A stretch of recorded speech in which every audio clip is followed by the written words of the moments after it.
Today, our panelists will be helping us to define, to expand on, and to make practical what it means that kindness unites humanity, right? We all know that the world needs more kindness, but the question is how? How does this happen? And I think we have on stage here people who have been very, very experienced. They've been in the field for so many years. They know the A to Z's in how to create impact. And so they're going to be enlightening us on how that happens today. And of course, later on, as you can see on stage, these are not the only people that we'll be seeing on this session. There's a unique twist to this, where we'll also see the other side of the story, where we're looking at corporate partnerships as well. What makes an effective corporate partnership, and how does a corporate partnership amplify the impact that these respective change makers make? Okay, so let me just expand a little bit about who these people are. I've said their names to you, but let me just introduce them. So over on my left, starting with this gentleman in red, is Justin Chia, who's also the marketing director of Kachara Soup Kitchen. Justin sent in an extremely modest and humble profile. But Justin, I know Justin personally. I know he's one of the most hands-on, dedicated person with extreme amounts of grit, who's been in the field for many, many years now. He joined Kachara Soup Kitchen in his current capacity in 2008, but previously he started as a volunteer for about a year. And he comes from a humble background that made him realize the importance of giving where the joy of doing so is priceless, and nothing compares to the sense of fulfillment in seeing those helped and experience a better life.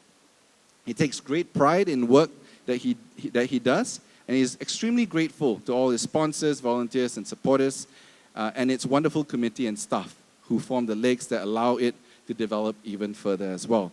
So we have here Justin. Let's give a round of applause for Justin. Thank you. Okay, following that, then we have another person in red, but we have the rose amongst the thorns. We have Susie from Cloth Cares. So she's the founder, and she's a graduate with a Bachelor of Accounting and had worked in finance and the media industry in business development, brand, and commercial division for 14 years.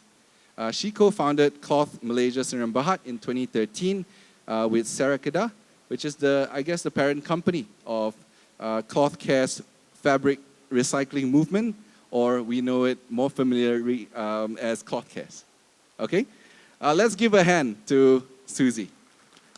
All right, and finally, the gentleman in green that forms a nice Christmas theme up here is Dr. Wong Siu T, who is the founder of Bonian Sun Bear Conservation Center, or BSBCC.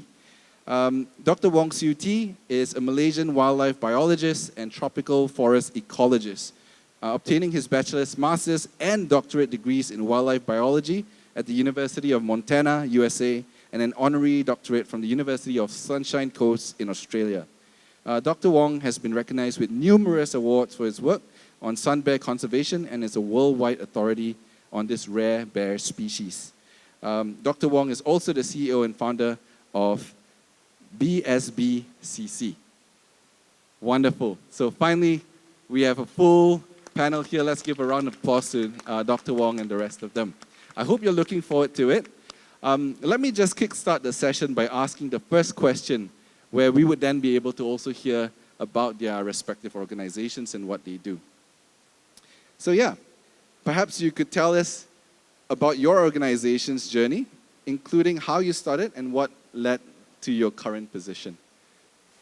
I'll pass it over to Justin first. Thank you, Johnson. Good day to every one of you.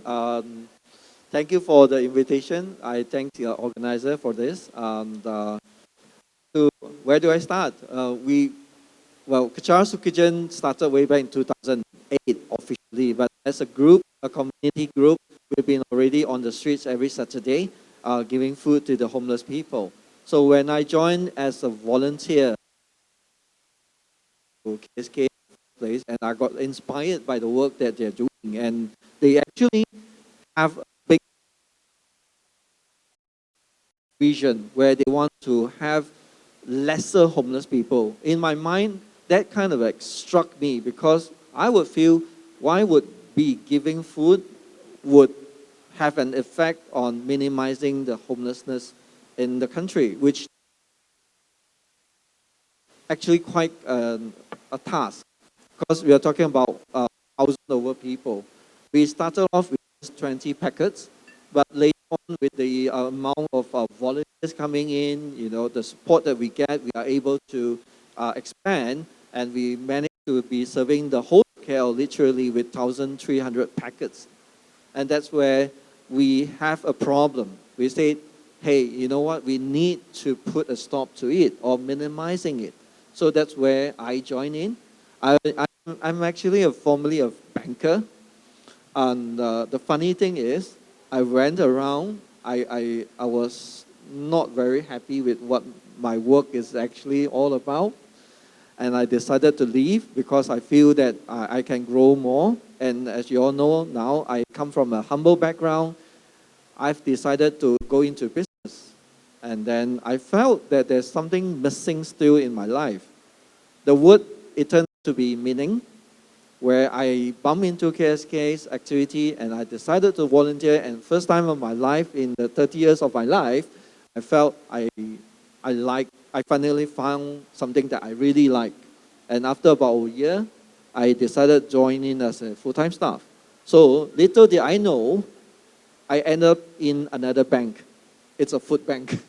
Because why? In 2012, we decided to come up with a food bank program after starting giving food on the streets. Because we know cause of homelessness is more than just people living on the streets. There are a lot to it, which is poverty. So we decided to come up with a food bank. And later on, when we are more actively in the food bank, serving the homeless and also the underprivileged families, we found that many of them have similar problems.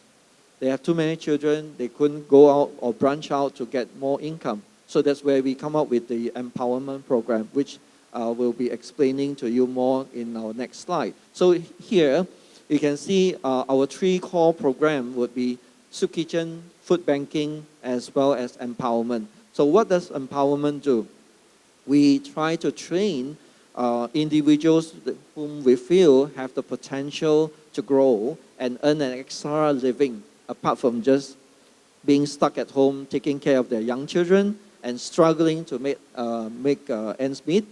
We are trying to empower them with some skill sets by teaching them how to bake, how to sew, so that they have this a little bit of extra income.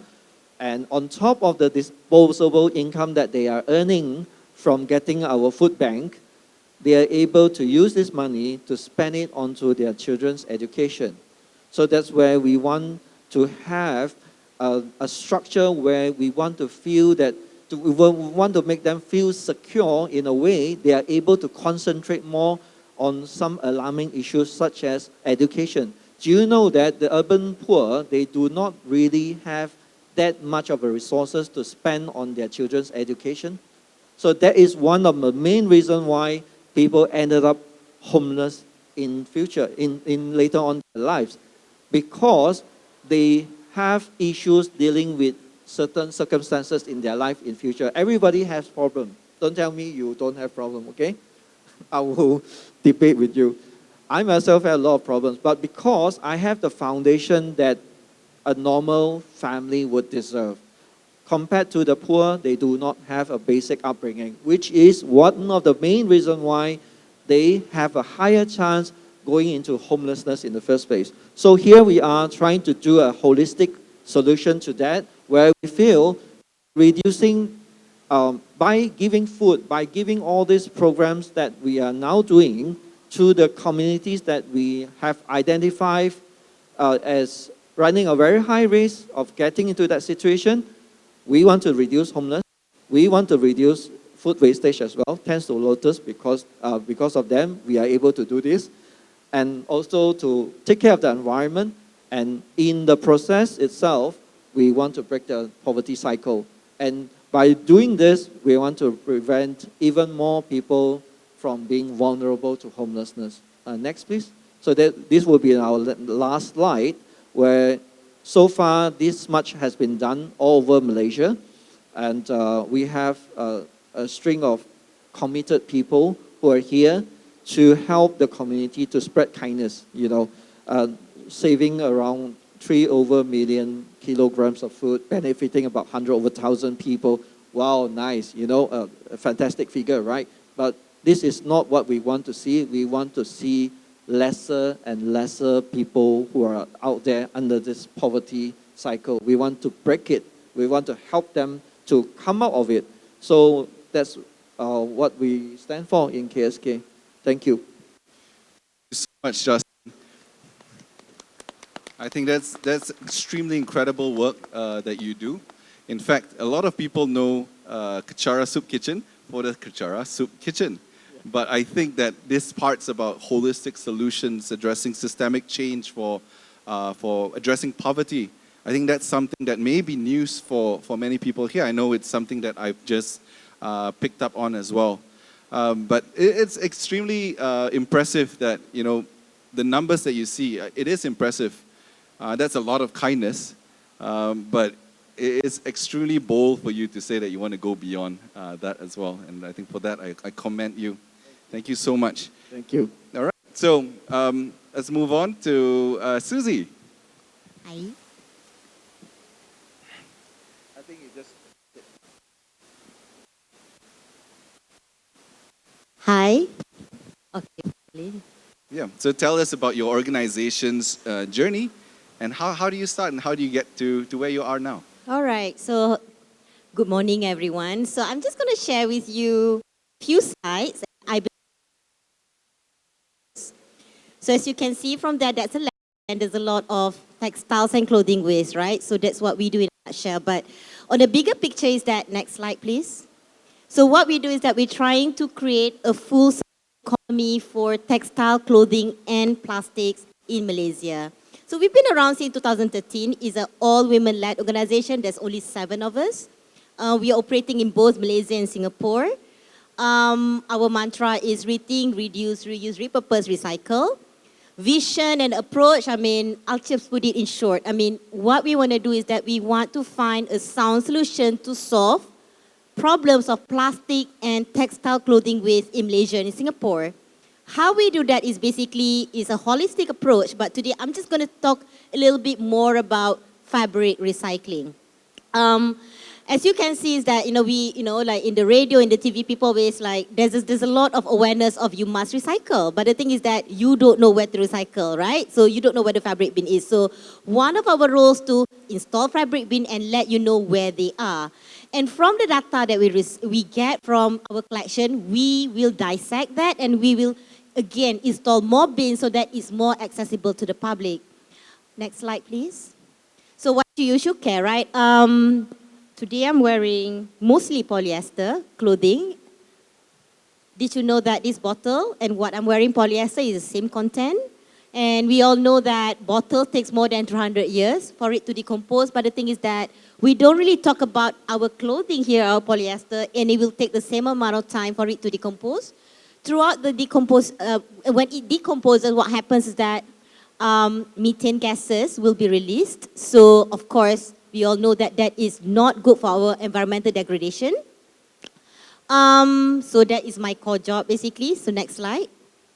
So yeah, so again, in Malaysia, we have a landfill problem. Most of our recycling rate in Malaysia stands at about 33%. And that's quite... It used to be about 90% just a few years ago. Yeah, it has increased a lot, but we're targeting 40%. So textile waste in Malaysia constitute about 4%, not much as compared to plastic waste. So again, our approach to that is to create awareness and to provide fabric recycling bins. Next. So these are our recycling partners and supporters. So we have more than 600 altogether, or maybe 700 now.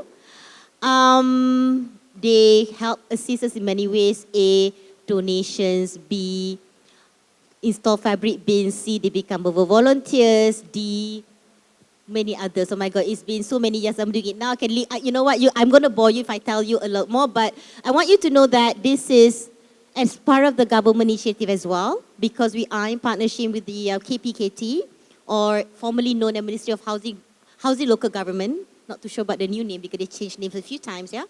So, and then everything that we do, we send the data to our government. We are also a partner of Bursa Malaysia, whereby a lot of companies who are public sector companies are with us as well to recycle. Next. Next slide. Okay, so, but if I talk too much, right, but you don't see photos, so it doesn't make sense, right? So I like photos, right? So I was from media industry as well, so visuals matters to me. So amongst all the 600 partners and supporters that we have, today I would like to highlight about the RB HICOM, right? And how it is crystallized. Next slide. So DRB HICOM and CLAWS are partners since 2021 until now. And DRB HICOM help to install fabric bins for their staff and also for the community. So there are 1, 2, 3, they are at their HQ office. They also spot the bin at SMK Sarjana School, at the shopping mall, Masjid Al-Akram, a place of worship, and again at the school, right? So from here what you can see is that we need fabric bins at a lot of places, and you look at the amount of recycled items that we have collected and recycled, right? So this is what we do. Find out where people recycle. Okay, next thing is that apart from the community, we also talk to our sponsors, whereby we will tell them what is their environmental impact. In this case, I'm just going to mention one. 60 over 1,000 kilograms is equivalent to about more than 300,000 t-shirts that they have recycled. Of course, let's not talk about greenhouse gases language because I will bore you. Next. So, picture paints 1,000 words. So these are some of our initiatives with the RB HICOM. We were everywhere creating awareness at the schools, at the shopping malls, and places of worship, and a lot of others. So this is how fantastic and amazing the RB HICOM is for CLAWS, for international stakeholders, and most importantly for the community. Next. So recycling process, I'm not going to go into detail, but in a nutshell, if you are interested to know how things are recycled in Malaysia by ISO certified companies, please visit our social media at CLAWS with Clarity. Next. Last but not least, fabric recycling is just one of the many things that we do. So we also promote Malaysians to wear sustainable textile made from recycled plastic bottle. We also do upcycling projects whereby, it's not updated by the way, 30,000 products have been sewn by the Majlis community from donated textile from many brands that we work with, Zara, Calvin Klein, Tommy Hilfiger, whatever. And we also collect plastic bottles as well. Next. Pretty much it. Thank you. Wonderful. Thank you, Susie. It's a lot of information, all managed to be as succinct as possible. I think it's definitely very informational, especially I believe that many of us are probably very familiar with your cloth care bins. I just wanted to see a show of hands. How many of you guys are familiar with the cloth care bins? Wonderful. All right, keep your hands up. Keep your hands up. I wanted to know how many of you knows what happens after you put your clothes into the bin. Keep your hands up. Right. So there's not that many already without even knowing what's happening. That's really good. But today we actually know that there is a whole process behind the scenes as well. I also believe that for those of you who are in the impact-making industry and you're curious about how do you work with corporate partners, I think we saw some amazing characteristics in action. If I was DRB HICOM, I'll be pretty happy with what's been shown over there and pretty proud of myself. Right. So we've seen KSK and the work that they do looking at poverty. We've seen about the work that Susie does with environment and fabrics and textiles. Today, then we'll hear from Dr. Wong, looking at animals, and sun bear in particular. All Dr. right. Wong. Oh, good. Very good morning, everybody. I'm glad that you all still with here. Well, I am a wildlife biologist and a tropical forest ecologist. This is the animals that I work with over the last 25 years. Okay, I started myself as an animal lover since little, and I always want to be an animal expert, and I always want to become a veterinarian, which I did go to vet school, but I did not really like what I learned in vet school because, you know, some 30 years ago, the vet school are all concentrated on livestock. Livestock all end up dead. The production of livestock are actually not very humane, and that is not what I signed up for. But at the same time, I got to learn bird watching. Bird watching is the outdoor activities that led me to know about the wonderful things about wildlife. And especially, I am from Malaysia, and we have so many amazing wildlife in my country. But most of them are so little known, like this Malayan sun bear. They are by far the least known bear in the world. 25 years ago, when I started my study for my master project, where I studied in University of Montana, I'm from Penang, by the way, and I went to study in the States, and then I did my master project on the ecology of the Malayan sun bears in Sabah. And then at the times, no one have ever studied sun bears. No one know what the sun bears is all about. For example, what their food is, for example, how much of a forest that they need. And I was very fortunate to given this opportunity to study them. It was amazing. We found out that they are very important, play many important ecological roles, such as seed dispersal. They plant trees in the forest. Forest doctor by controlling the termite populations so that the termite won't kill many trees because something is controlling the termite populations. We know that they are forest architect because they build nests for hornbills, flying squirrels after eating the kalulut, the honey, the stingless bee honey. We know that they are forest farmers. You know, we know that they are food providers. All in all, are very important to the forest ecosystems and also to benefit plants and animals itself. That was wonderful. And then they are by far the most arboreal bear species in the world. They can climb the trees all the way up to 40 meters above the ground, like 20-meter story high building. Amazing. But when I come out from the forest, I see the other horrible sight. Our forest has been cleared, bears has been poached, has been killed, has been eaten, and then the gallbladder has been used as a traditional medicines, and then most of all, the very cute baby sun bears have been kept as pets. And at the times, there was almost all of the mini zoo, crocodile farm, recreation park that I come across in Sabah, Sarawak have sun bears in a small cage, and all of them are kept in a very sad situations.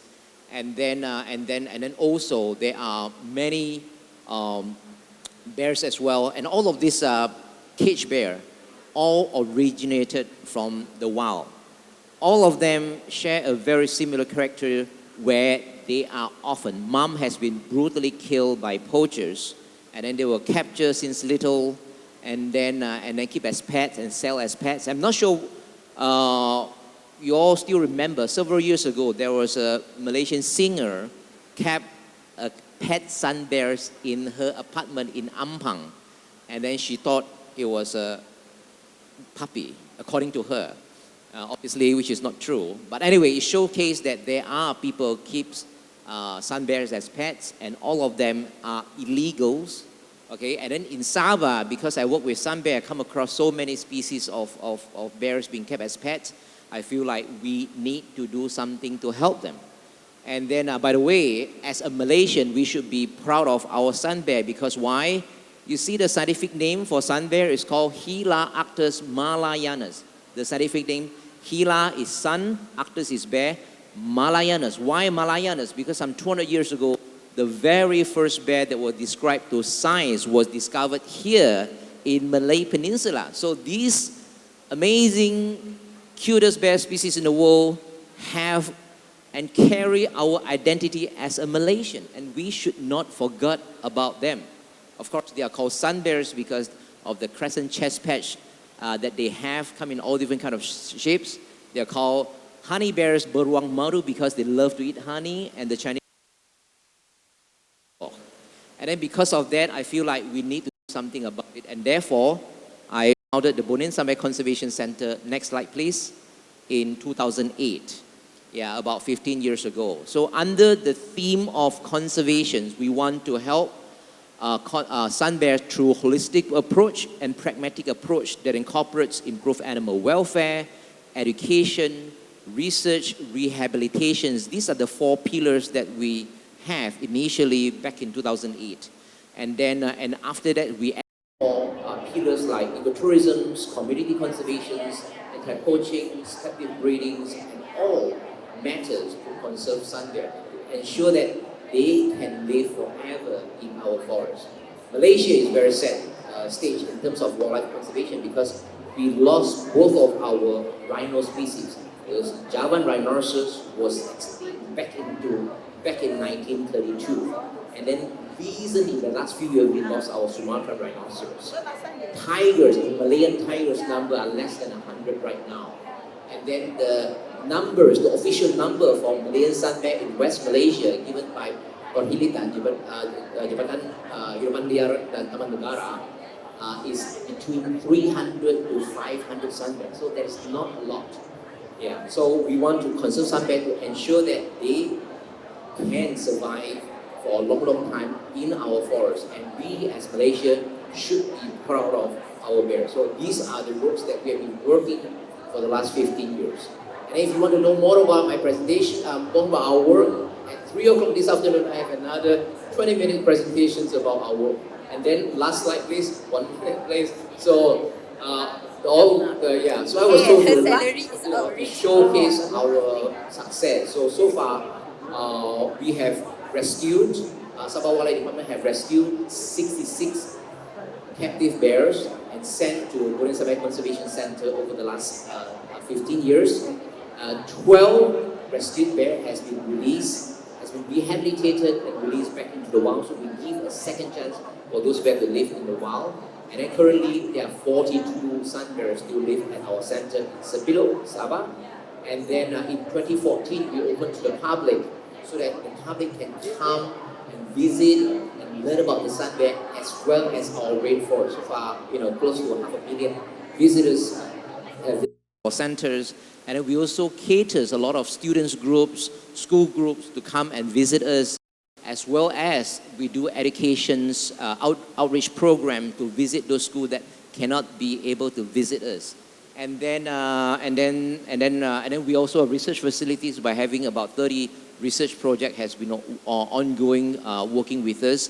And then I'm very proud to say that, because of our existence, we managed to control or almost eliminate the pets keeping of sun bears, not only in Sabah, not only in Malaysia, but across Southeast Asia as well, because of the awareness that we bring out from the work that we do. Thank you very much. Thank you so much, Dr. Wong. I think it's so easy as I would assume most of us sitting over here are from people who live in the city, and it's so easy to forget, how blessed we are living in a tropical climate. Our rainforest is full of biodiversity. And I didn't know that the sun bear actually plays such an important role in keeping everything well balanced as well. I'm so glad that you did mention 3 o'clock that you're doing another session, because I'm sure a lot of people, just like myself, have more questions about the bear itself. But I think just staying with you, Dr. Wong, and then the rest can also follow up after this. But my next question would be, we've seen all the amazing things that you do, and it seems that we can really feel the passion that you have towards the work that you do. And it's not small things. Your work is not small, and your goals and your vision is even bigger. Surely there are a lot of challenges that you face as well along the way. And I wanted to ask, what are some of these challenges, and how have you actually overcome, and what inspires you to continue on? Starting with Dr. Wong. Yeah, thank you for asking these questions. we obviously to set up a conservation center for the least known bear in the world, where it doesn't get a lot of conservation attention across the world, compared to tiger, rhino, orangutans, elephant, and so on. It's actually quite challenging because these are the least known bear in the world. Not many people knows about there's a bear called sun bears. And how am I going to approach people to set up a center? And obviously set up a center needs a lots of funding, okay? And it is the job that's supposed to be done by our governments, but because of some shortfall, and then I have to take this as a job, and we face a lot of challenge. And one of the biggest challenge, of course, is funding, because we need millions and millions to build this whole center, to create a home for our rescued bear. So funding is always a big challenge. And then, and of course, there's other challenges. And lately, one of my challenges is trying to find the right people, the people who are as committed as I am, who are willing to sacrifice, trained to do the job as I am to do the job. And then because the work that we have been doing is not easy, we are not, although right now most of my time is sitting in my office, all right? But before I manage to do that, I need to be on the ground, working in the rainforest, working with the bears, and often the reward is minimum compared to working in a corporate world, and that is challenging. That is challenging. And how am I going to overcome all of this problem? I actually, well, of course, working hard is one. And then the second is, I show my sincerity every time when I given the opportunity to give talks. I ask people to donate to us, help us, and also I urge people to do what they do best to help us. We are on the front line of conservation, helping the people, helping the wildlife species on the front line. And the resources that we need is a lot. Although in the audience, although you are not trained as a wildlife biologist like me, but to help a species like our sun bears, everybody can play a role. And sure enough, this statement, do what you do best to help us, have been heard by many people. Corporate funders like Sam Darby Foundation heard us. They lean a helping hand to us. Artists like Suzy Chua, artists like, just now I met Alice Chang, an artist, create artwork. Last year we did a fundraising art exhibitions to fundraise for us. And all of that would attract the resources that we need. And then I think another things that how am I going to overcome these challenges is that I like to share. When I do good work, I don't keep it to myself. I always use social medias to share it in the hope to create a ripple effect of something that I call positive feedback loop. If I do good work, I let other people know. I'll let the world know. And when the world know there are good people willing to help us with more resources that I get, I do even more good work, and that would resonate around. And you can see the positive feedback loop to what we are today. Is our job done yet? Absolutely not. We still have a lot to do, and then and I still need a lot of resources to make things happen and change it, especially right now when we face with the global climatic change, species extinction, and all of that are very urgent. If you think COVID-19 pandemic is major, I can tell you it is very wrong. We got even more tsunami, which is called global climatic change, which is called species extinction. And we need all of our wildlife live in our forests, and we need our forests in our country and on planet Earth for a long, long time, because our clean air, clean water, and stable climate come from the forest, and the forest needs wildlife, and we need all of them. Thank you. Wow. There's a lot of challenges. I mean, climate change is a huge, huge one. But I just wanted to pick up on one of the things that you said earlier. I don't know whether you know, it was pretty profound, but you said to urge people to do what they do best.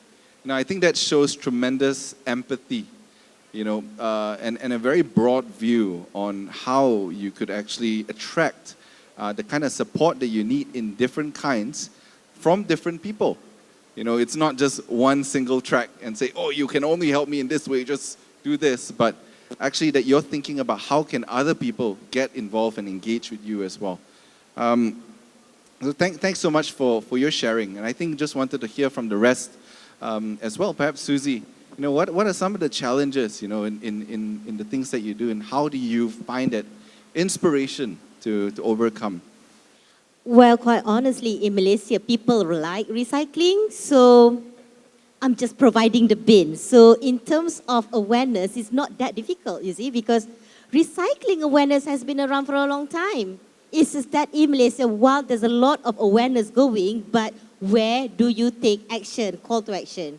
So to answer your question, I don't really have problems with getting people to recycle because it's already embedded. But my challenge was, I think, it was mentioned before that I used to work in a corporate for 14 years. Well, naturally, if you quit after 14 years, you are a salary employee, you have certain overheads, right? And there's no anyone behind me, like rich husband or father, whatever you call it, all on my own to be sane, right? I used to be in the media before, right? It's a different industry, it's glamorous. And then suddenly to waste management, that's like day and night shift, right? That's like sharp turning. Also with no salary, so that was an extremely uphill battle journey for me. So that would be my answer. How do I overcome that? Keep working hard, collect more garbage, and get more partners and clients to collect plastic bottles. We have a lot of partners now for sustainable textile as well, so keep doing it. I mean, there's no other secret. Just like work, I mean, you want to get promoted, you work harder, your boss will promote you, just like business. Yep. Wow, that's we have here with Susie an example of an optimist who's laser focused on what she just needs to do. We can see that. I just wanted to have a follow-up question in terms of since you've had a career shift, how do you reconcile, from a very practical financial standpoint, you're coming from, that you've mentioned that stability and constant salary or income, and now you have to make this sacrifice. How do you reconcile this change? It's about, honestly, focus. I ask myself, do I want to go back to the corporate? Do I want to report to a board members of a certain industry that I partially believe?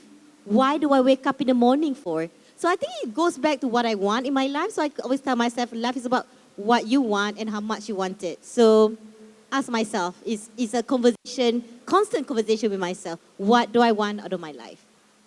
I wonder whether, because this is actually something that many of us would have to face when you say that, I want to go out and do something that changes the world positively. People are like, okay, make sure you get yourself fed first. Maybe retire, then you consider these things.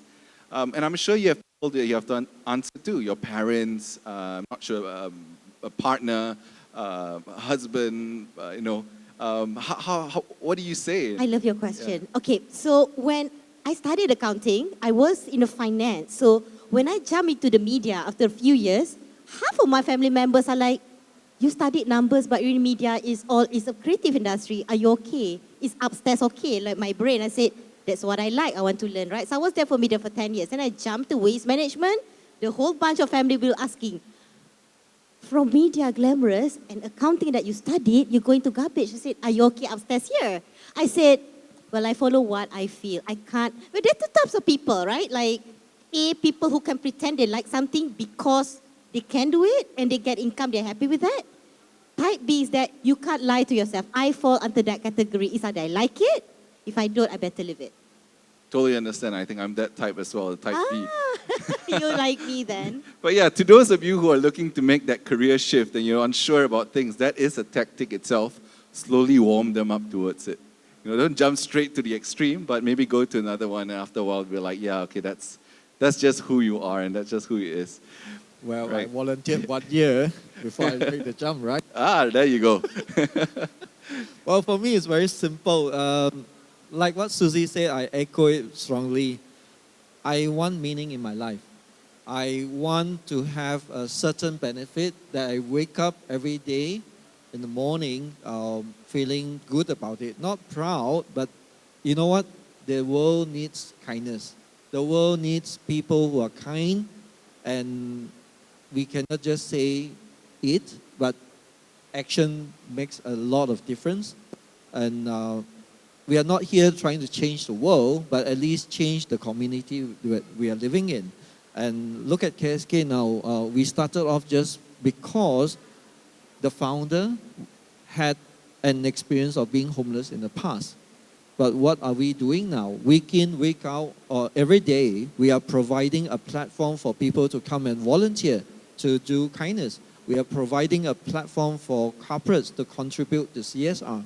So this is the ripple effect that we are talking about. So in that one moment of this, a click, it can affect, the effect can go a long way. That's what I'm trying to say. So for us in KSK, the challenge has always been like to highlight the other stories, the angle of the story about homelessness in the first place. A lot of people think we are still a soup kitchen.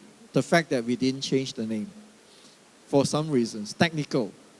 So here am I trying to highlight that we are not just about food, we are more than food.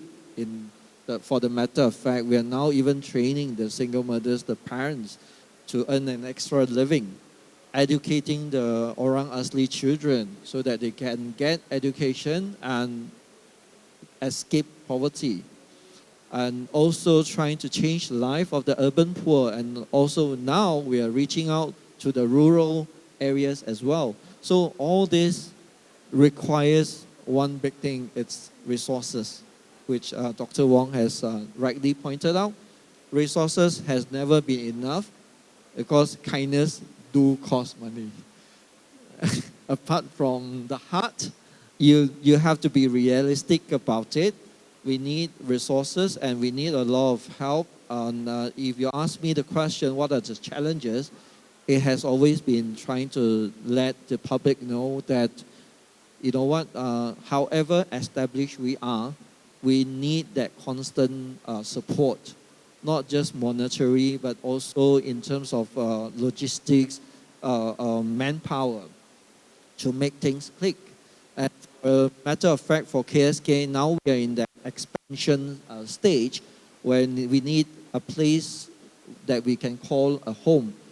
Well, you have seen my slide just now, the fact that we are everywhere, but we need a place where we can really have base. We call it a base as HQ, where we can keep resources, we can keep the supplies coming in and convince the big boys, so-called, that, hey, you know what, we have a storage place here, we have all these facilities, we are able to reach the people, and thank you to the existing partners and volunteers who have been helping tirelessly.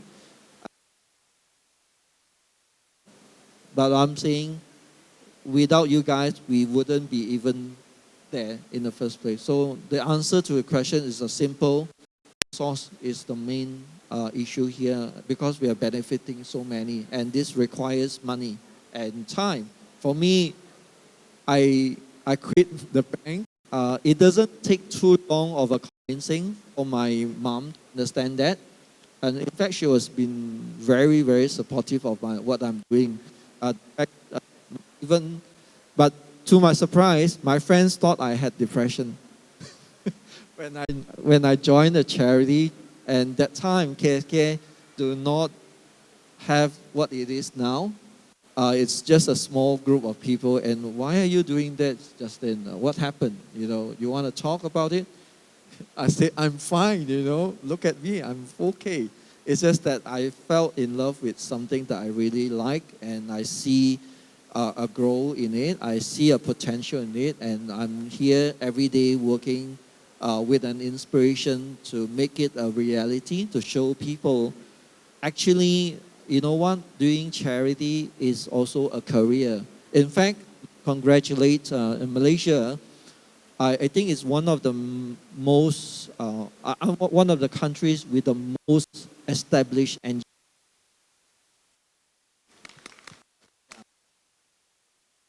I'm very proud of us that I represent KSK to international level. In fact, I'm going to Mexico later this month to talk about food banking.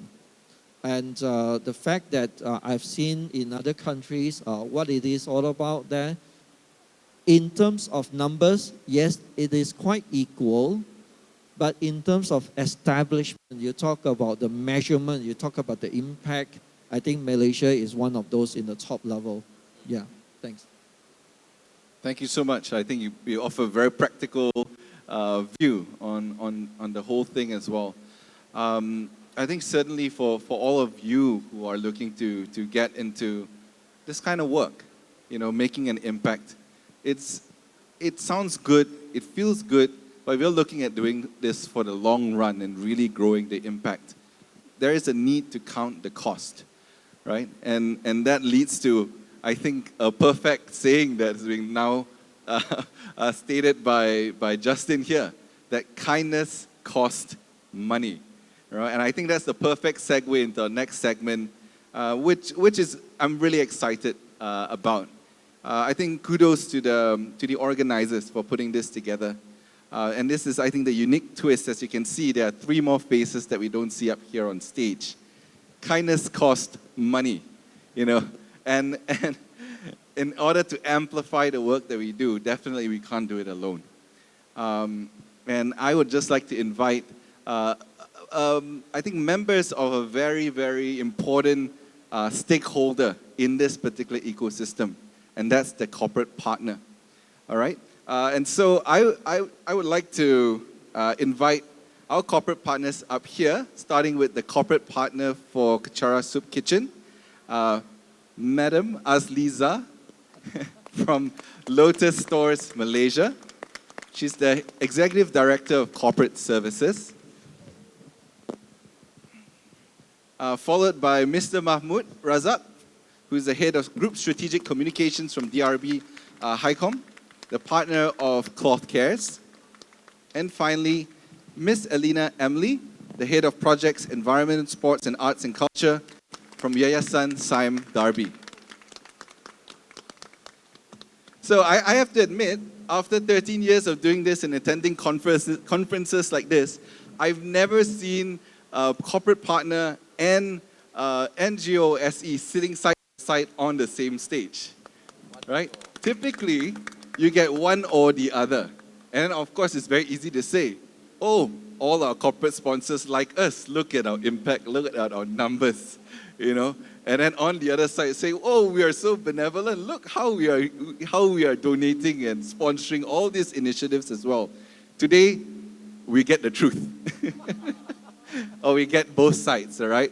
And I think this is a tremendous opportunity, I think, for those of you who are not familiar with this. This is truly a special moment. Right, so now that we have our corporate partners up here with us on stage, I'd like to start with a question. How did you even start this partnership?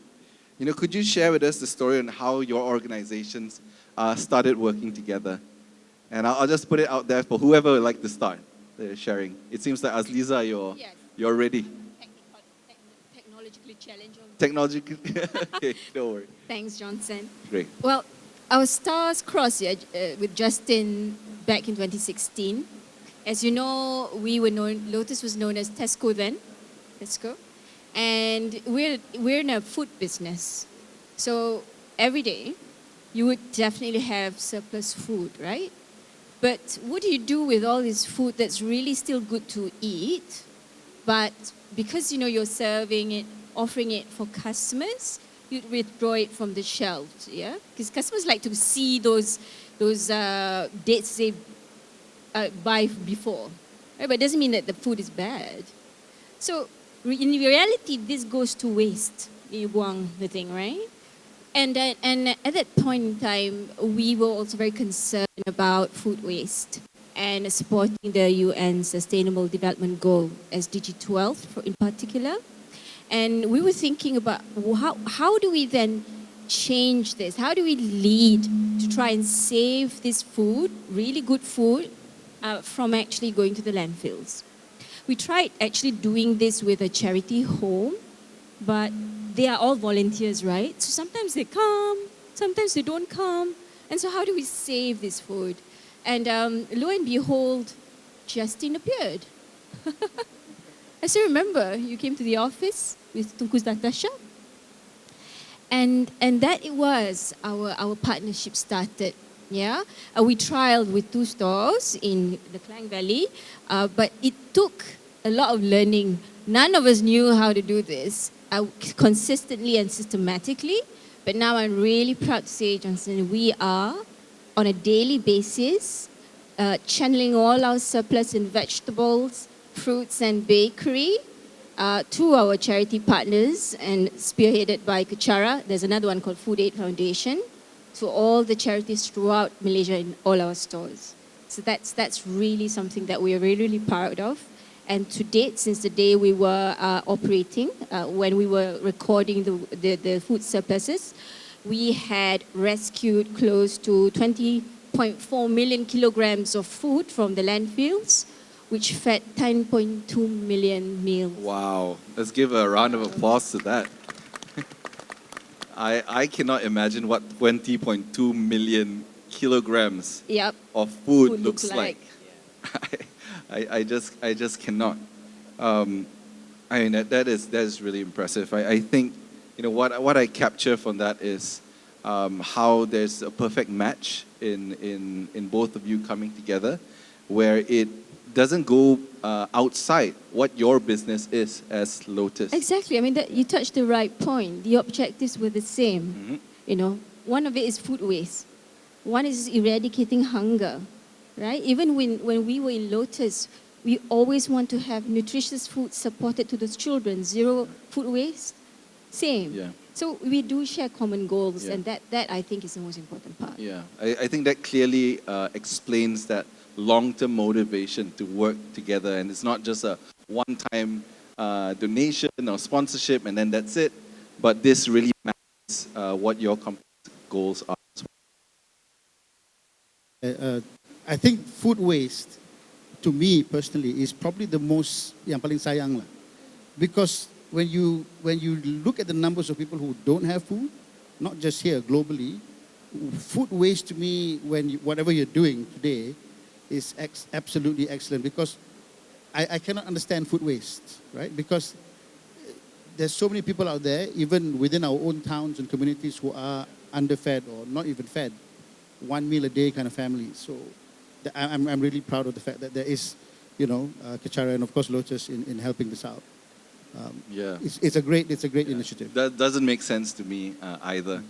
Yeah. So I mean, while you're at it, How actually Susie's organization, Cloth, and ourselves, although if you look at the numbers, 2021 we officially began, but they started courting us earlier. I think 4 years earlier, 4 years before that. It didn't work because we didn't see. I think for some reason it was before my time, I think, as well. Then one day we were doing. My team is down there. They were doing a project, and they said we need to clear a lot of old uniforms. So where do we do this, right? How do we do this? So then they contacted Cloth and said, hey, look, we have this thing we need to get rid of. And that's how it began. They presented again on their bin. And it struck a chord. Now, this is one thing I wanted to also expand a bit later. As a human being, I will put my hands up. When I was younger, if I don't want to wear something anymore, I actually throw it out in the bin. Lack of knowledge, right? Lack of knowledge. Just throw it in the bin. The garbage man will sort it out, right? That's all we think about. When we put something out there into a garbage bin, we think it's sorted. But it's not. It actually is not. So when my team presented to me, what Susie's team presented to them, I said, okay, this really works. It really works. So one of the points I wanted to make as well, apart from the fact that we have a good relationship with Cloth, because one, the plan works. We know where it goes. As you pointed out just now, how many of you know when you put something into a bin, where does it go? But here we know exactly where it goes. The other point is the fact that the data that they present us, we are able to look at, okay, this is the impact, direct impact of us having bins in now 6 locations, right? Worth X amount of kilograms and worth X amount of carbon dioxide that we save from clearing out that amount of kilos from landfills. That is a direct impact. And it feels good.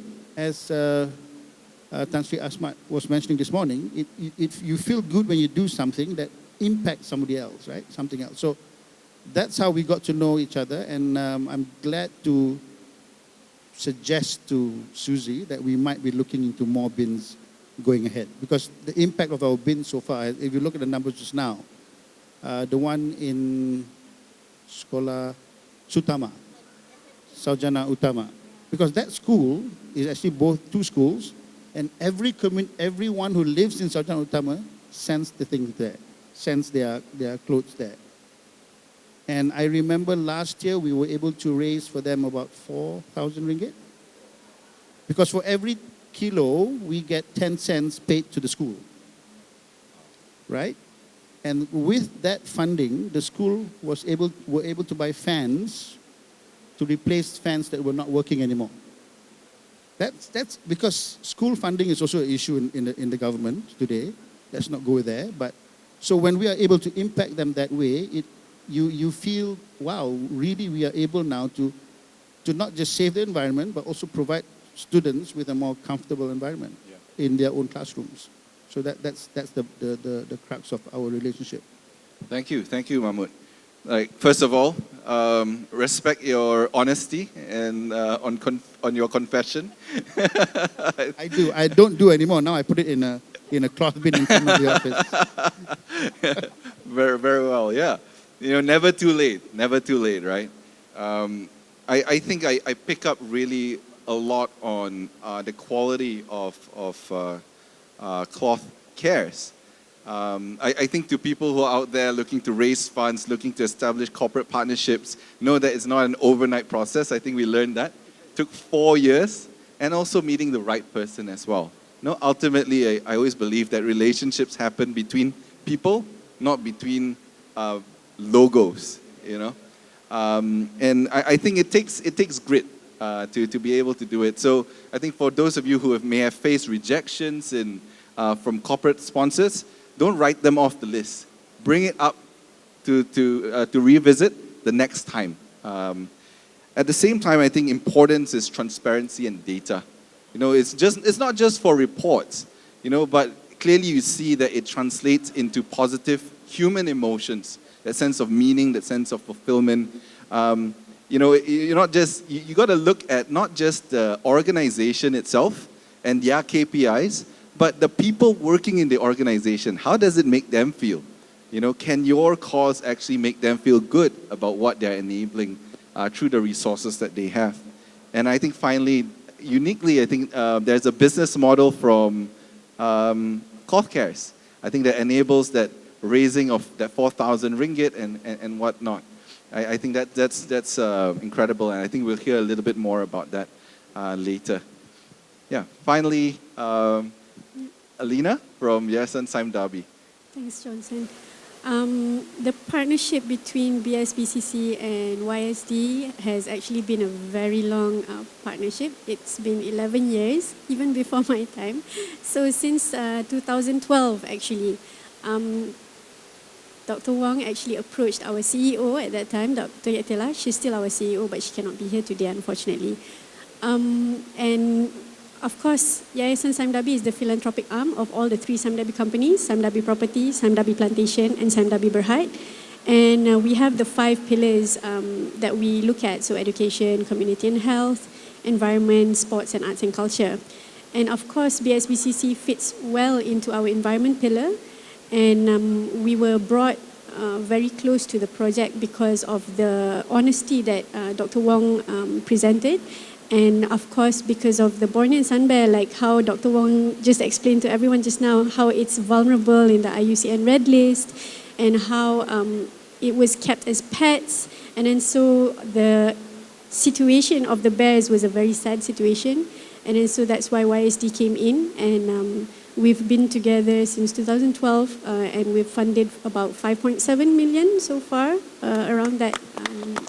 So we started with the CAPEX, right, to construct the bear houses and the platforms, because YSD, we believe that we want to be like the catalyst to help in sustainable initiatives. So that's another thing why Dr. Wong and BSBCC is so special to us, because actually when we came in 2012, and then we helped to build the bear houses and the observation platforms and all that, and then they became self-sustaining when they opened up to public.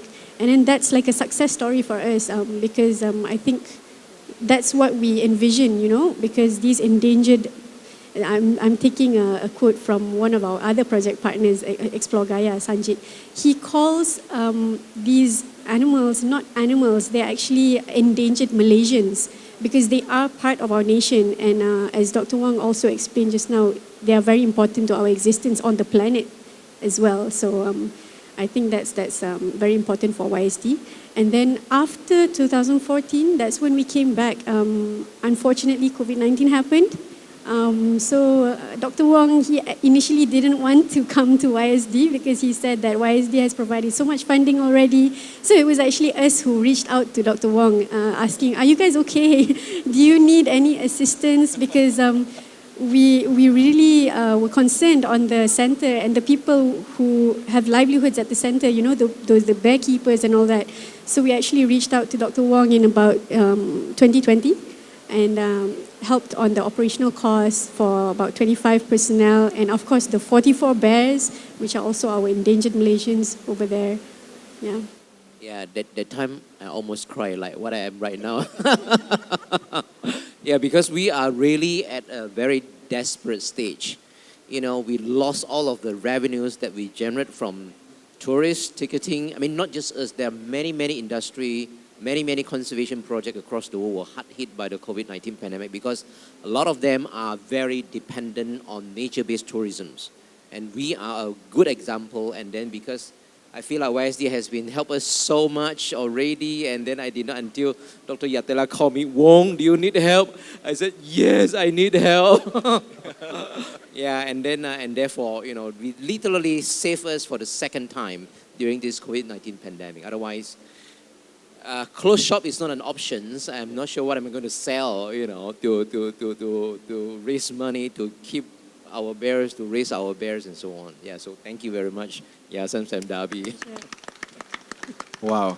I think clearly we can all see and feel the sincerity from Dr. Wong. I mean, while he was struggling, you weren't even reaching out for help, and you were thinking about them helping other people. You know, I think that's extremely commendable. It's really nice to see a long-term relationship and how it's really modeled out and established over here. 11 years, that's really no joke. That's not easy. But I think what we see over here is a two-way relationship, you know, where it's not just the impact makers or the change makers seeking for help, financial help, but actually there are corporate partners, there are foundations out there that are also seeking to help other people, and they're going around to ask them as well, you know. So it's not a one-way thing, you know. I think clearly you mirror what everyone else say as well. Does it fit your focus areas? I mean, in your case, there is the pillar of environment. I think that's kind Malaysia right there. Yeah. In terms of YSD reaching out, we want to be Yeah. kind Malaysia. That's a great example. Yeah. Reaching out to an existing partner and then saying, look, you want some more money? You know, you want some more money? I think that's really kind. It's really kind. Yeah. Yeah, how we wish we have that. Right? But, I mean, having said that, it's really heartwarming to hear that Malaysians are generally very kind people. We can see it during the white flag movement and then throughout the MCO. You know, we all come out without determining or judging that the fact, oh, you are like this color, I don't want to help you, or you are in this religion, you don't want to help you. So it's never really the case. It's never been the case, and this is one of the examples here. We see, I think they deserve another round of applause. Sorry. Hey, no, thank you. They do. Yeah. But perhaps maybe we didn't get offered because we should have said, no, give your money somewhere else. Yeah, we're being kind. We're like, really okay, Yeah. just send it to someone else, you know. We note it as Dr. Wong's tactic. Just joking. Just joking. Don't blame So- me. If it doesn't work, don't blame me. Yeah. Well, okay. So we've reached the practical point of this conversation over here. I'm sure a lot of people are dying to know, what were some of the methods or tactics that you've used, or what is your approach in? I think for our panelists over here, our change makers, what is your typical approach when you reach out to corporate partners like the ones that we have over here? And what do you think makes this partnership effective? And I think while they're answering these questions, my question to the corporate partners, feel free to add into whatever that they're going to be sharing as well is, what was it that impressed you about the panelists that made you want to support them and continue to support them? And what are, I suppose, some of the tips and tricks that you can also provide to some of our budding or already established change makers in this place? Yeah. So our approach is very simple. It's the cause that we are fighting for all along. It has to be marketed, I'm sorry to have to use that, in a way that it suits everybody. It has to be easy. Kindness is supposed to be simple. It's never to be complicated. And the very fact that, hey, you know what, we have this issue, we want to do this in order to get that. So if we are able to present this well enough, and it's, what they call that, I lost the word, practical enough, easily done, I forgot the word. Yeah, it's workable, and then it makes sense for everyone, and it matches what you call that, the values that you're approaching. That is important. Whatever we have at the back and whatever legacy we have done in the past, whatever credentials that we have, whoever that we have worked before, that is another case altogether. But in the end of the day, you want to look at how Yayasan Saimnabi, for example, they want and they are pushed or they are touched by what is being done by Dr. Wong there. And it's the same thing that Tesco, where we say, hey, you know what, we have a common problem. Maybe there's a match. You have your problem, I have my problem. I don't have enough food. They have a lot of things that they are throwing away, which is really hard to see. So, and we don't have that sort of capacity, to be honest with you, when we first spoke about it. And we had to find time and just do it. And in the process itself, we managed to find kind people to do that across Malaysia. It's not just in KL or just Manjalara or whatever, but across Malaysia, we went out, all out, in fact, to look for kind people out there to work together to make sure that we can get ourselves on board. Yeah, that's true, Justin. I think one of the important things the factor is the relationship. If you come across being really honest and transparent, I think it really lands it quite well with us. We were so, how do you say, it's difficult, right? Because there's so many people out there and you don't know whether the beneficiaries will really get this thing. Are they distributing it to the beneficiaries that are legit, right? So when Kerchara came, they could show us that. They could show, the one thing that really embraces me is that their honesty and their transparency. And then, as Justin was saying, we wanted to actually do this process consistently and sustainably in all our stores. He had to scratch his head because his operations were all in Klang Valley at that point, right? But we didn't stop there, didn't we? I mean, we thought about it, and then we said, it's okay, you can find your volunteers. And we had to also engage our store colleagues to have that mindset, to be as open, and communication must be really, really good. If you have a problem, please, say it and sit down and discuss with your partners, because it's not all rosy out there, is it? Sometimes you get lots of surpluses, sometimes you don't. So how do you plan it? How do you make it sustainable? How you pick and deliver quickly, because we don't want the food surplus to go to waste. So those kind of things. And how do you, compare notes? For us, we were still trying to think, how do we then collect the data, understand how do we improve. So innovation along the way came. And the last time Sime Darby had this competition, the Innovators Award in July 2017. And the winner was Robin Food. This kids from East Malaysia. Yeah, you remember that? Darby Young Innovators Yeah, exactly. Challenge. Yep. And they were, Sime Darby was part of us, our shareholders, right? So we were like, wow, Datuk Tan Sri Saleh was going, wow, right? So we worked with you in trying to understand, can we do it as an app? But of course, it's not easy, right? And I think that may not be the best sort of solution at the end of the day, but we learned from there. So innovation helped throughout the whole thing because we discuss and we compare notes. Yeah. I think that's an interesting point about truthfulness, honesty. Because as I said earlier, we get the data. So we know exactly how many clothes are saved, how much money we were able to raise for the schools, how much, how much we save the environment, the methane gas. And those are the numbers. And remember, my team and I, we get stacks and stacks of requests. They're nodding there. Every month they send a stack, this stick to me for me to approve, right? And that's not just into my office, that comes from the chairman's office, from Group MD's office, executive director's office, they're all there.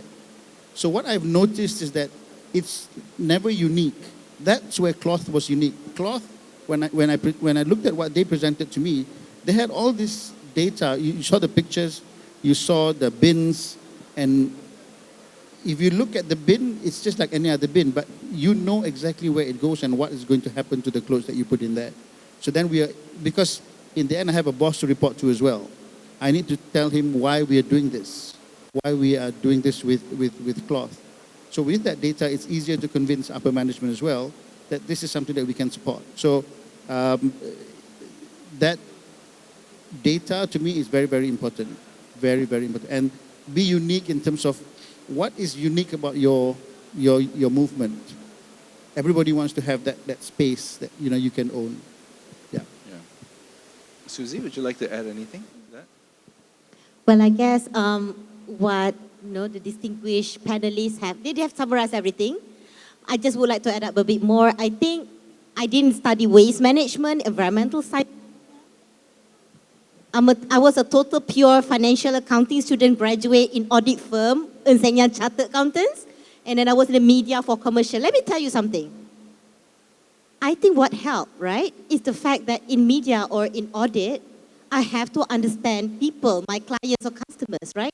Especially in media, I was very privileged to deal with thousands. If you see on TV, the TV commercial, Unilever, whatever you call it, someone must be looking after the account. I used to work for the group CEO's office. So I kind of know what the customers and clients want, what they want to hear. Okay, let me be very honest with you, yeah? When I entered into this industry, I realized there's a lot of NGOs, they like to talk about them. Me. But you're asking money from people to support you. Don't you even check your clients' SDG roles and targets? What are they for? Is it 1? Is it 2? Is it what? Their commitment. So I guess having that I was trained for many years, more than a decade, to listen to the client brief, and most importantly, to come up with a sound brief. Because in the media, advertising, your brief, your image, your brand, communication, what, why, when, and how, and being a short-lived auditor and stockbroker for a while, I do analysis, I don't know what I write, don't judge me, yeah? Your numbers must be comprehensible and make sense. If you the only one understand that, sorry lah, you short sendiri. Okay, coming back to the Hecom. So How did it happen? We pitched to them before, but the thing, it wasn't really the right time. A lot of NGOs, they want the decision to be made now, it's about them. You heard Mr. Mahmood say just now, it took 4 years that what transpired despite we had presented to them was, trigger factor was they had to dispose old uniforms. And they remembered, hey, I met these people before. So whoever is in the room, take it from me, 14 years experience, corporate, clients, whatever not, it's not just about you NGO. Yes, we have a lot of problems. You must read the RB High Course website. If you're dealing with Lotus, what most NW, you guys too are conglomerates, right? Please understand that part. Yeah, I think KYC Susie, lah ni, KYC. yeah, Susie Know your makes that point very, very clearly. You need to understand our business, where our pillars are, what are we doing, and how joining your movement can help us as well. That is so important because I think Justin, Dr. Wong, and Susie mentioned about meaning, doing something that's meaningful to yourself, for yourself. So if that meaning strikes a chord with us, it's going to take off, right? Before I just end this particular point, I want to say one more thing is timing. That was timing, right? If you come to me a day after Spurs loses a football game, I mean, like today, if you come to me today because Spurs lost last night, nothing will get approved.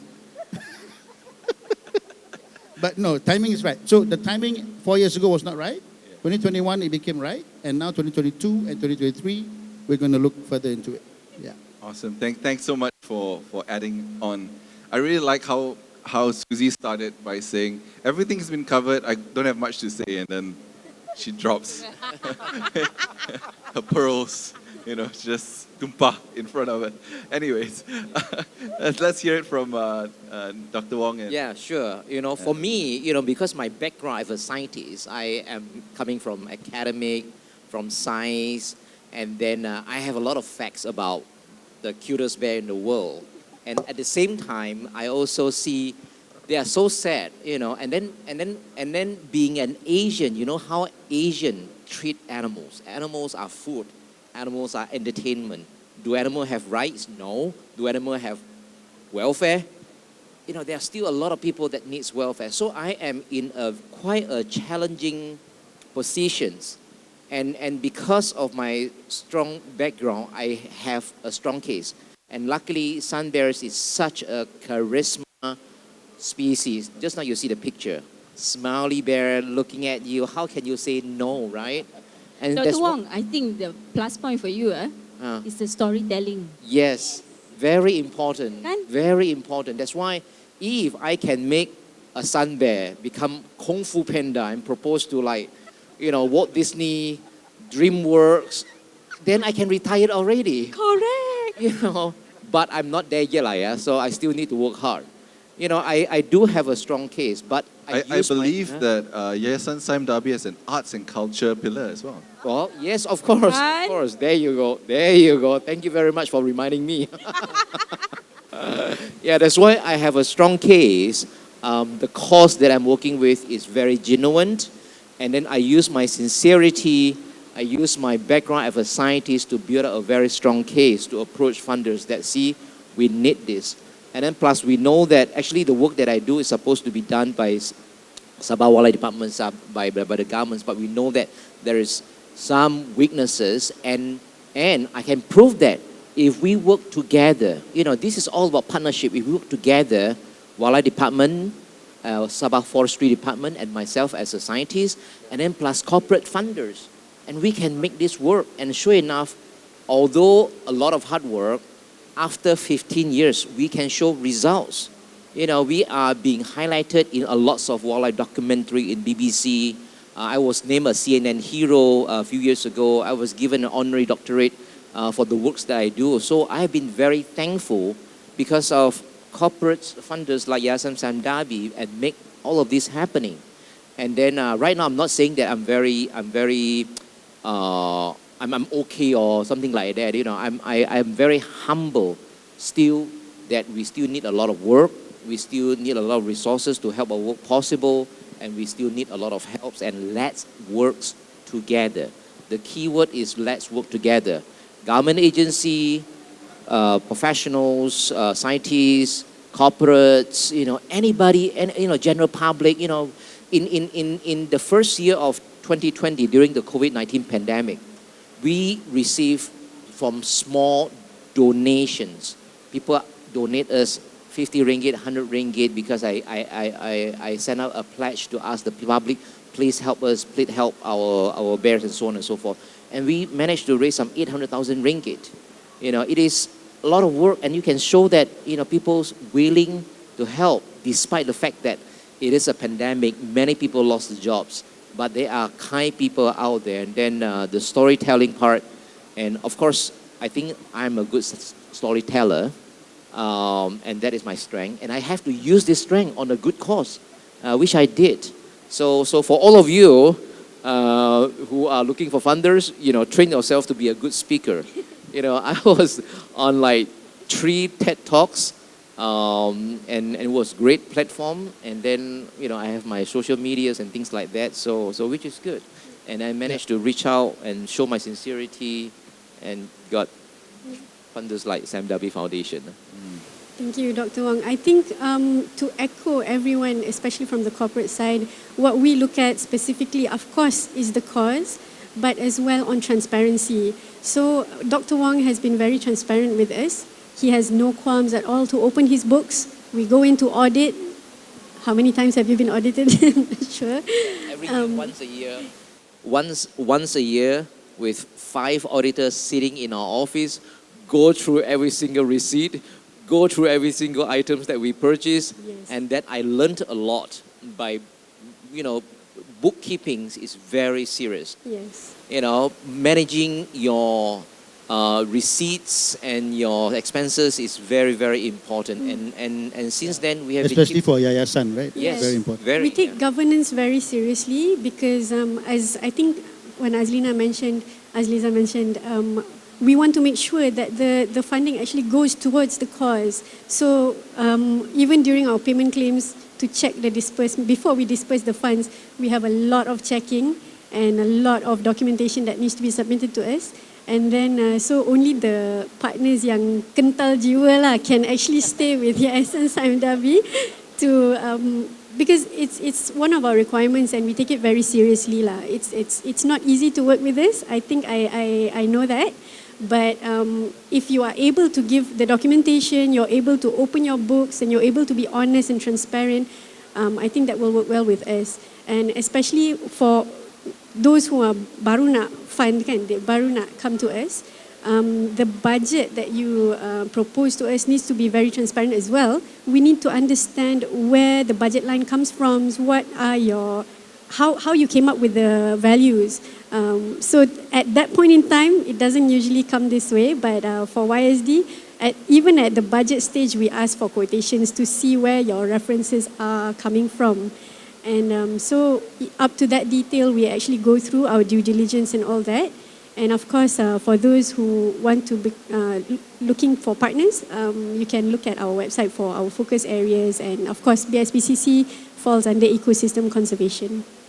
Thank you so much, Alina. I think we get a very good broad picture actually across the board, from foundation to corporate sponsorship, and then likewise as well corporate sponsorship, but I think in this case a lot more integrated in terms of business directions as well. I think the recurring theme that keeps coming up is honesty, sincerity, right?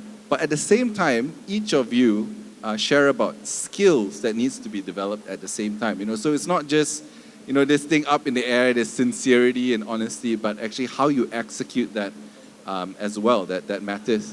And I think sometimes people from the non-profit industry, sometimes you might feel a bit allergic to this sort of talk where you have to develop skills, and be able to present accurately, because you think that sincerity, honesty, shouldn't it be enough?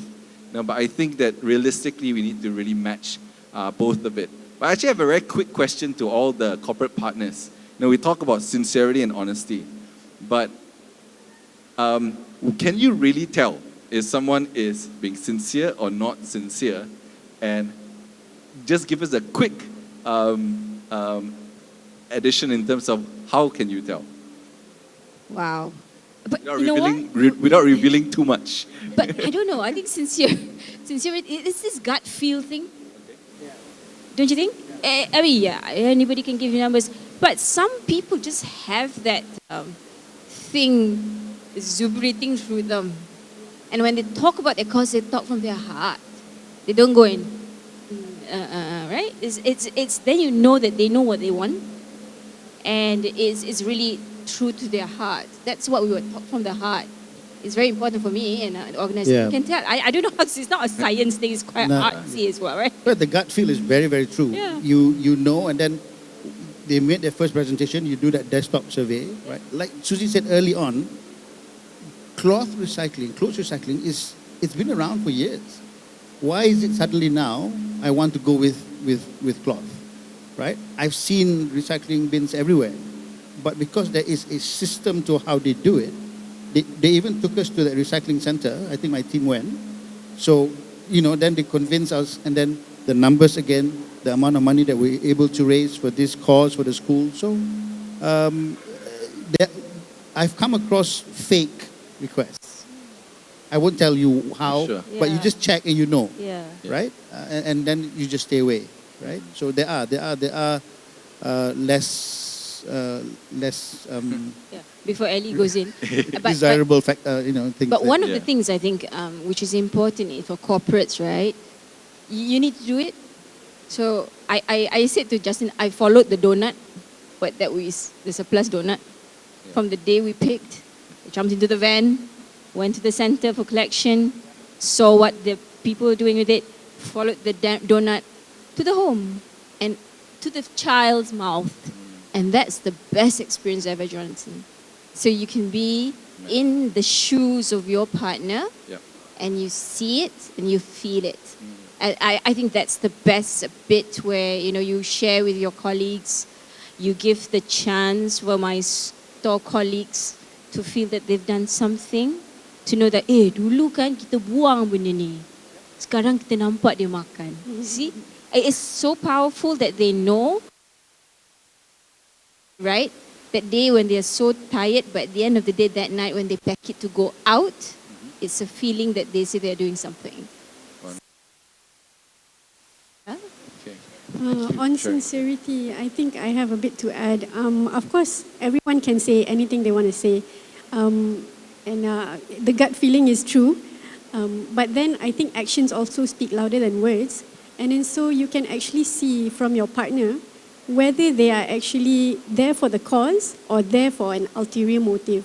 So like, for example, BSBCC, you can see very clearly that they are there for the cause, and they don't want to rely on Yayasan Sandabi. Yes, we do provide them support and funding, but they do look out to raise funds otherwhere. They do crowdfunding and all that. And then that is a form of sincerity in itself, whereby they want to try and stand on their own for the cause. And so this is something which we find very appealing for YST. Thank you so much. I think that's an extremely important point, that the funder is not the end, but you can be assured that even if that match doesn't happen today, that effort still continues as well. I think that's a really, really important time. So we're running out of time, actually. We've got a good 5 more minutes. I do have another question over here, but I also wanted to just get a show of hands if there's any dying questions from the audience, if we could. No? Okay, so then I'll ask my question then to close this amazing session off, right? So first of all, to the panelists, it's back to the theme of kindness unites humanity. It sounds really good, but we know it's not always sunshine and roses in the work that we do. You don't always meet kind people. You sometimes meet entitled people that make life difficult for you, from, even volunteers, beneficiaries, even corporate partners as well, right? So how do you actually retain your kindness and continue doing what you're doing? Probably I'll start off. Yeah, go ahead. Well, So in 30 seconds, okay. if you can. Well, you have to be kind to them as well. To the people that you're meeting, the people that you're dealing with. I mean, you're being kind to the beneficiaries, that's good. But then again, you look at another angle of it, people coming in to help. There must be some sort of, some form of kindness in them as well. It's just that expectations are different. And for us, or for me in particular, we just want to be kind to everyone. Because the fact that they're already here, whether they like it or not, I mean, I know there are some CSRs going on, there are some school projects that they have to do, but ultimately they're here to experience kindness. So what are we here trying to say? We are promoting kindness. So shouldn't we be also be kind to them? Although they might not understand the value as yet, but as they grow older, probably they already know. For me, okay, this is going to take a little bit longer. I do not know nothing about kindness before I bump into KSK.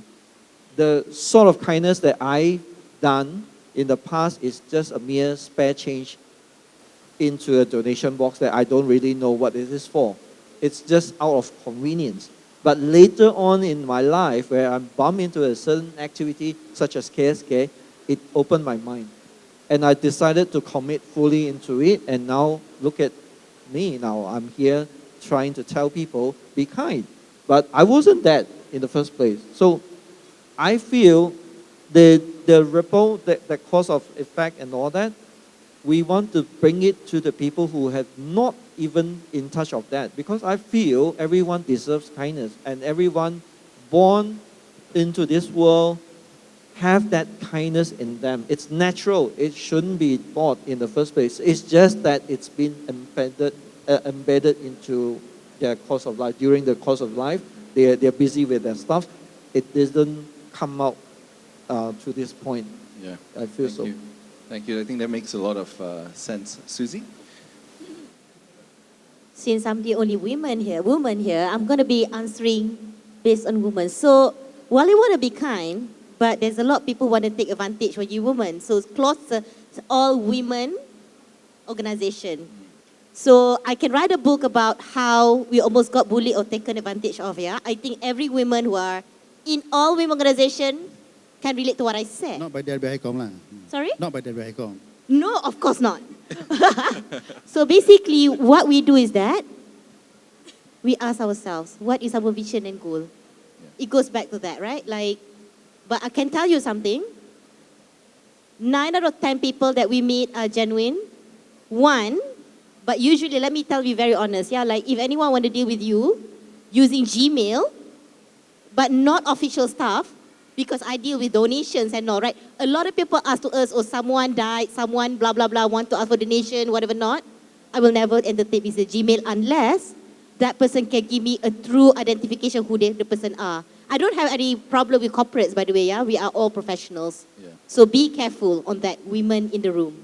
All right. Get a legitimate email and keep the big picture a big picture. Yeah, well, for me, you know, because I work with animals, and the first thing I need to do is I don't treat animals as animals. I treat animals as my kids, as my family members. So say, for example, when I raise the bear cubs, walk the bear cubs in the forest, I feel like, you know, there won't be, what would be a better things to do in my life than helping those poor orphan bear cubs to have their life back after they have witnessed their mother being killed by poachers and so on and so forth. So the kindness that I do is not just for humans, but for other animals as well. We must show the empathy, we must show the kindness to all beings. The key word is beings. And I've been keeping doing that, and I feel like, you know, if we want to continue to be kind, not just for humanity, but there's a lot of people, a lot of beings that in our worlds that still needs a lot of help, still need a lot of you know, empathies, and that's why my work keep on going until today, and that's why people call me Papa Bear for a good reason. Papa Bear. That's a nice nickname. Johnson, I just want to say something, Johnson. Sure, Marvin. There's a saying called, you have to be cruel to be kind. Sometimes I'm cruel, I have to say no. That's because I need to be kind to something else. it is not a bottomless pit. The pocket is not all the way down there, right? So we have X amount of budget a year or for over 5 years. Yeah. We'll study the key proposals. In the end, I have to be cruel to someone to be kind to another. So don't take it personally. Yeah. As Susie came back 4 years later and tell us, look, we came to them and said, look, we have an idea, and it worked, right? So. Yeah. Well, I mean, that is very sobering, but it's very, very true. You know, we don't have unlimited resources and unlimited. I waited 4 years. It's like I can complete a new degree. Yeah? So if people think that it's easy, no, it's not. You have to be very patient. It's not about you. Sorry, Wonderful. just to build on being cruel to be kind. Yes, BSBCC has been a long partner with YSD, but I think in the early years, this is a story Dr. Yatella actually told me, BSBCC in the second phase, they actually requested for more funding. And YSD, being cruel to be kind, we actually did not approve that additional funding. And then actually BSBCC, all the personnel there had to take a pay cut, right? So it was actually, it made them stronger from that. So that's something that YSD believes in as well. So yes, be cruel to be kind. We are there to support you, but our pockets are not limited. Just to close from Sure. Elena. Sometimes you're right, because sometimes it's the thing that they want to see is equate to kindness. And sometimes when we have to say no, you can find another thing in kind to be kind. Yeah. And also like our volunteerism to us, if we cannot give the thing that they want, we can volunteer our hours. Yeah. So basically that's what we do. Yeah. Yeah, to translate it to something else. Yeah. Yeah. I don't think we could have ended that any better than that. Sobering reality, but alternative to still be kind, regardless of the situation itself. So just to really wrap up, you know, what we've gone through, I'm sure a lot of us have learned from this particular session itself. But really, we learned. I mean, first of all, you know, to be kind, the importance of it. In order to put it into action, I think there needs to be sincerity. There are skills that needs to be cultivated. There needs to be sincere relationships that are formed. You know, we're not talking about big logos out in the air, but we're talking about people that we're actually dealing with. You know, there's a saying that I use all the time. It's called, people don't care how much you know until they know how much you care. And we see that today between both corporate partner and also change maker as well. You know, it's not easy, but obviously it's being modeled out here. And I really hope that all of you who is aspiring to make a difference and be kind out there has learned and can take away tips and tricks, actionable steps for you to apply into the work that you do. I think with that, another round of applause to yourselves and to the amazing panelists. Thank you very much. Thank you, Johnson, and also the panelists for the first panel discussion on day one of Kind Malaysia. We'd like to get the panelists up. Before that, I'd like to invite up onto the stage Dr. M. Gandhi, Chairman and founder of Bumiati, and also co-founder of Kind Malaysia, to give out token of appreciation to our moderator and speakers on the stage. So, together with him,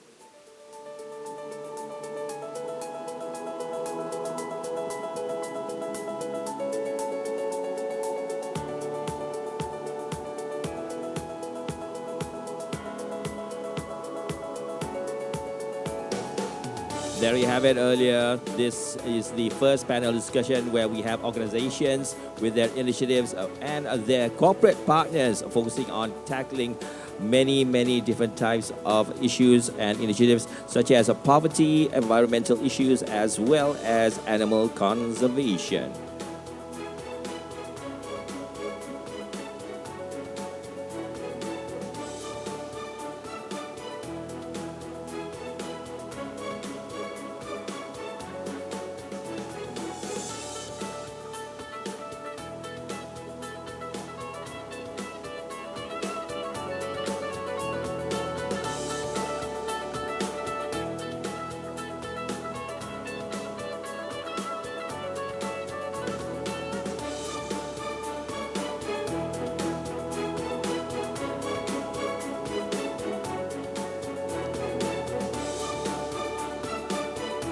And let's have a group photo with all of them on the stage. Maybe come up a little bit.